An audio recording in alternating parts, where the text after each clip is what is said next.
Donna was not flamboyant. She fully understood that whatever she had wasn't hers. She knew when people needed, and she would just secretly do it, and she would just give out of the goodness of her heart.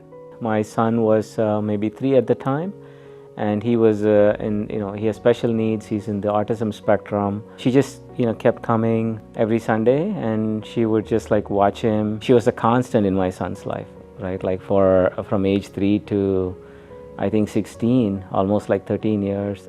We used to go on mission trips to El Salvador and Mexico, and I invited her a couple of times. So I can't go, but I'll send my money. So each trip she would say, okay, what's the project? So Donna provided everything they needed to be able to build this awesome place where the kids could come to be fed. And it was, the stoves were professional grade stoves. The refrigerators were professional grade refrigerators. So this was such a blessing to the ladies because they felt we're being supported, and then for the kids because they had food for that day. Those kids remember being fed. They remember having a place to go to where they felt safe and where they would be taken care of.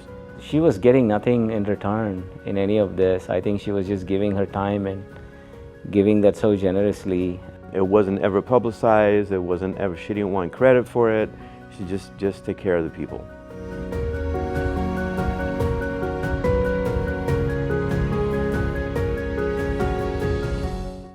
When I did start tithing, when I started working, it was the 10%. Okay, Lord, I calculated the 10%. My mentality started to change because God got a hold of my heart. And I learned that the more I was willing to sacrifice for the Lord, the freer I felt. Automatically have it taken out. I don't worry about it. It is the Lord's, and I deal with whatever is left. God, how selfish of me to hold these things to myself when I could be giving back to you and blessing other people with it. I am not expecting anything back. Nothing is promised back to me, so all I'm doing is giving. If I give it cheerfully to the Lord, He in return is going to use my hands and my offering for His glory and for His kingdom.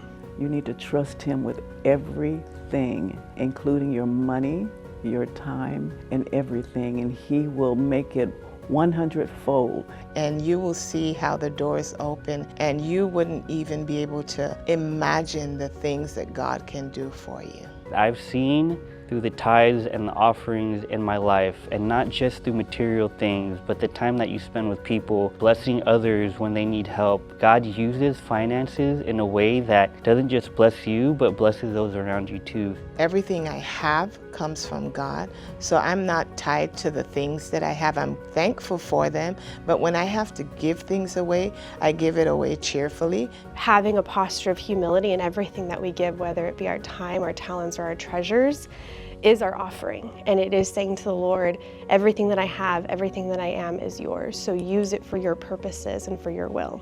He was so selfless. Mark 10:45 says that He came not to be served, but to serve. Through the ups and the downs, you start to learn who God is, and I learned that my God is generous. Even when I don't feel like it, because it's not about feelings, but really about faith, that God is still good when I have a lot and even when I have a little. Paul writes about it, that we are to be content with what we have. Give despite your hesitancy and see what the Lord can do with it. And He is going to show you His power and His majesty and His faithfulness to you. As you honor Him, He is going to honor you. And we may not always see rewards on this side of eternity, but we all have the guarantee of eternity with Him. We can't hold anything here, so open both hands freely and offer the Lord what He has graciously given to you.